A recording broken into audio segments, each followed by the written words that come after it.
Hello दोस्तों, ONGC के बारे में बात करेंगे। क्वार्टर वन के रिजल्ट्स बाहर हो चुके हैं और हम वीडियो में डिस्कस करने वाले हैं लेटेस्ट बिजनेस फाइनेंशियल्स और जो फाइनल डिविडेंड है उसके बारे में। तो वीडियो को लास्ट तक जरूर देखिएगा। तो देखिए, सबसे पहले स्टैंडअलोन नंबर्स, जहां पर रेवेन्यू अप्रैल टू जून 2022 मतलब लास्ट ईयर 42,321 करोड़ थे। इस बार कितना है अप्रैल टू जून?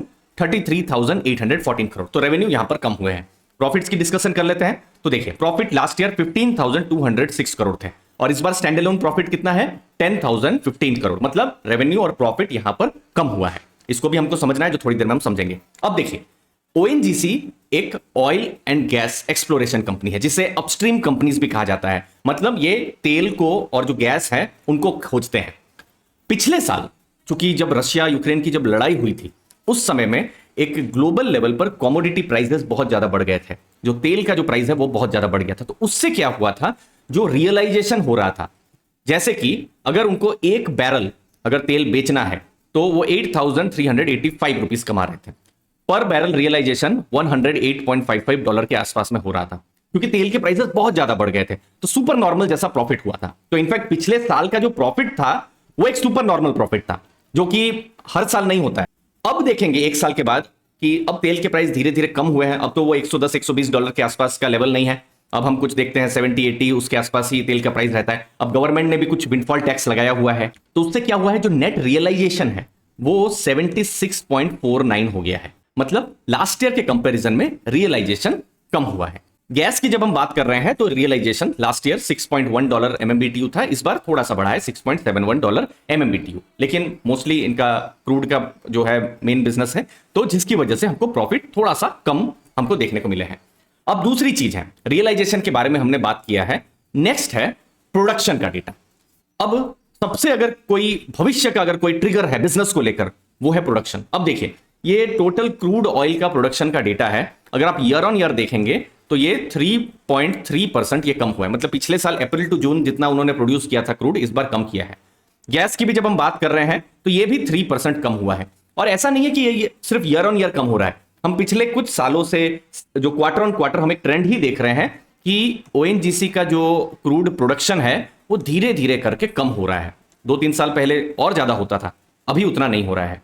अब इस चीज को भी समझना जरूरी है, क्योंकि ओएनजीसी के लिए कितना जो चीज इंपॉर्टेंट है वो है कि क्रूड का प्राइस तो उनके कंट्रोल में नहीं है, लेकिन क्रूड का प्रोडक्शन वो जितना बढ़ाए वो उतना उनके लिए पॉजिटिव हो जाता है। अब यहां पर जो कारण जो कंपनी ने कहे हैं कि पन्ना मुक्ता ऑफशोर जो प्लेटफॉर्म्स है वहां पर शटडाउन था।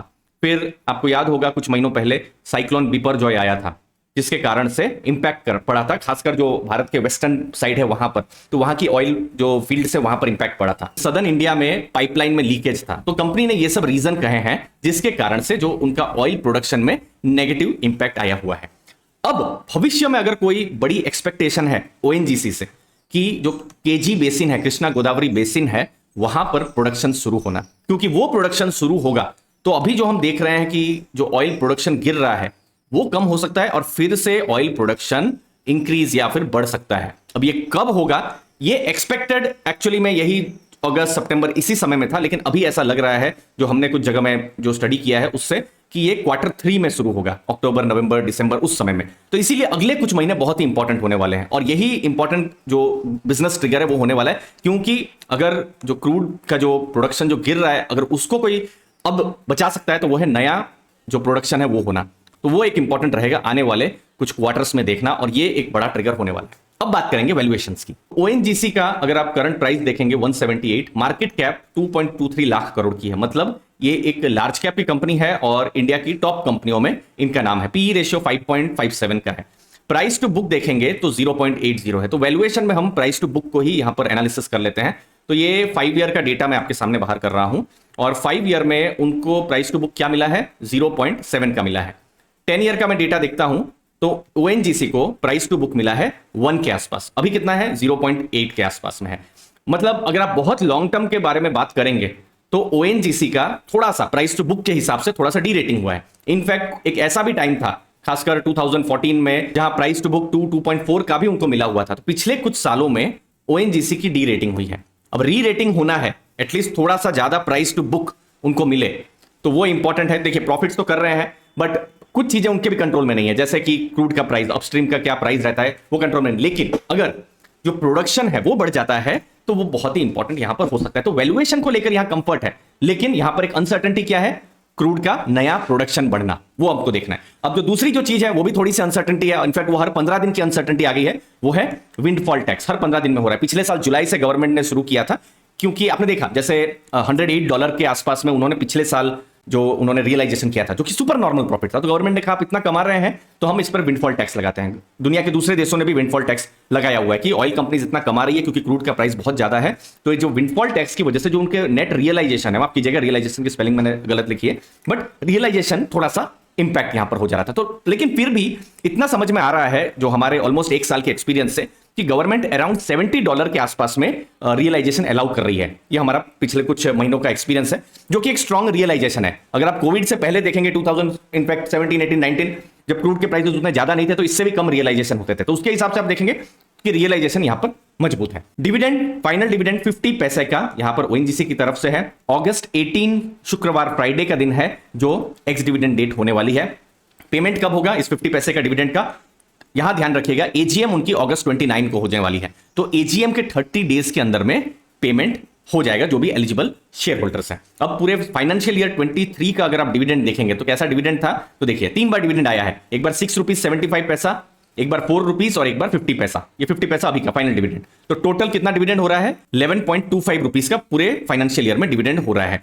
करंट प्राइस जब ये मैं वीडियो बना रहा हूं कुछ 178 के आसपास में है, जो कि एक 6.3% की डिविडेंड यील्ड बता रही है ओएनजीसी के जो प्राइस है उसके हिसाब से। दोस्तों इसमें कुछ इंपॉर्टेंट चीजें, साइक्लिकल सेक्टर है और यहां पर खासकर जब हम ऑयल गैस की बात कर रहे हैं तो यहां पर स्टीडी जैसा ग्रोथ रहने वाला है, ये एक इंपॉर्टेंट चीज है। बहुत कुछ ऑयल गैस के प्राइसेस पर निर्भर करेगा उनके किस हिसाब से जो आने वाले टाइम के प्रॉफिट्स हैं। बहुत हद तक रेगुलेटेड सेक्टर भी यहां पर है, विंडफॉल टैक्स जैसे आ गया जो कि अचानक था, और साइक्लिकल जो पार्ट है उसको तो बिल्कुल समझना ही है। जैसे कुछ एफएमसीजी कंपनीज होती है, वहां पर बहुत हद तक अंदाजा लगाया जा सकता है कि ठीक है उनका ग्रोथ धीरे धीरे धीरे करके बढ़ेगा, लेकिन यहां पर तेल के प्राइस पर बहुत कुछ रहता है, और हो सकता है बहुत बार ऐसा हुआ भी है कि रात को कोई ओपेक की मीटिंग होती है तो उससे तेल का प्राइस पूरा वोलेटाइल हो जाता है, तो ये थोड़ा सा अनसर्टेनिटी वाला कंपोनेंट भी है, होता है, तो वो रिस्की पार्ट भी रहता है दोस्तों। लेकिन जो चीज ओएनजीसी में जो देखने की रहेगी कि जो प्रोडक्शन डिक्लाइन हो रहा है उसको वो किस तरीके से इंक्रीज कर रहे हैं, और वही हमको देखना है केजी बेसिन का प्रोडक्शन वो कब से शुरू हो रहा है। वैल्यूएशन के हिसाब से देखेंगे तो वैल्यूएशन में कंफर्ट दिख रहा है। आपके क्या व्यूज है जरूर बताइएगा ओएनजीसी के ऊपर। लास्ट में एक इंपॉर्टेंट अपॉर्चुनिटी के बारे में आपके साथ डिस्कस करूंगा, जहां पर एआई पावर्ड मल्टीबैगर मास्टरी हमारी 7 लाइव क्लासेस शुरू हो रही है। टोटल 14 डेज फोकस्ड लर्निंग होने वाली है, जहां पर एआई टूल्स जैसे चैट जीपीटी, बार्ड और दूसरे एआई टूल्स पर हम लोग एनालिसिस करने वाले हैं, और कैसे एआई टूल्स की मदद से हम लोग अपनी क्वालिटेटिव एनालिसिस को स्ट्रांग बना सकते हैं। एनुअल रिपोर्ट्स, मैनेजमेंट ट्रांसक्रिप्ट्स और ब्रोकरेज रिपोर्ट्स को हम और आसानी से कैसे समझ सकते हैं। टोटल 25 से ज्यादा लर्निंग होने वाली है, जहां पर qualitative, quantitative aspect, sector selection और कुछ स्मार्ट स्ट्रेटजीज के बारे में मैं आपको बताने वाला हूं इन 7 लाइव क्लासेस में। आपको यहां पर जो रिकॉर्डिंग्स हैं उसका लाइफ टाइम एक्सेस रहेगा। अर्ली फाइनेंशियल आजादी का ऐप है, ऐप के लिंक को मैंने डिस्क्रिप्शन बॉक्स में नीचे दिया हुआ है। अगर आप ये कोर्स लेते हैं तो सेक्टर सिलेक्शन का कोर्स जिसकी कीमत 1000 रुपीज है, ये कोर्स आप फ्री में अवेल कर सकते हैं। इनफैक्ट आप अभी से ही इनके वीडियोस को देख सकते हैं और आपकी लर्निंग अभी से ही शुरू कर सकते हैं। अगस्त 18 से क्लासेस शुरू हो रही है टिल अगस्त 31 7 लाइव क्लासेस होंगी इवनिंग 7 PM टू 9 PM, और हम एआई प्रॉम्प्ट्स आपके साथ डिस्कस हम लोग करेंगे, लाइव डिस्कस करेंगे। 50 से ज्यादा एआई प्रॉम्प्ट्स को हम लोग डिस्कस करने वाले हैं और कंपनी एनालिसिस हम लोग करने वाले हैं। कुछ इंपॉर्टेंट की मटेरियल्स और उनकी लिंक्स मैं आपके साथ शेयर करूंगा। कुछ एक्सेल टूल्स जो मैं आपके साथ शेयर करने वाला हूं, और जो लर्नर्स हैं उनके साथ हर महीने डाउट क्लियरिंग सेशन भी होने वाले हैं। इससे पहले जो हमारे कोर्सेस हैं उनको बहुत प्यार मिला है।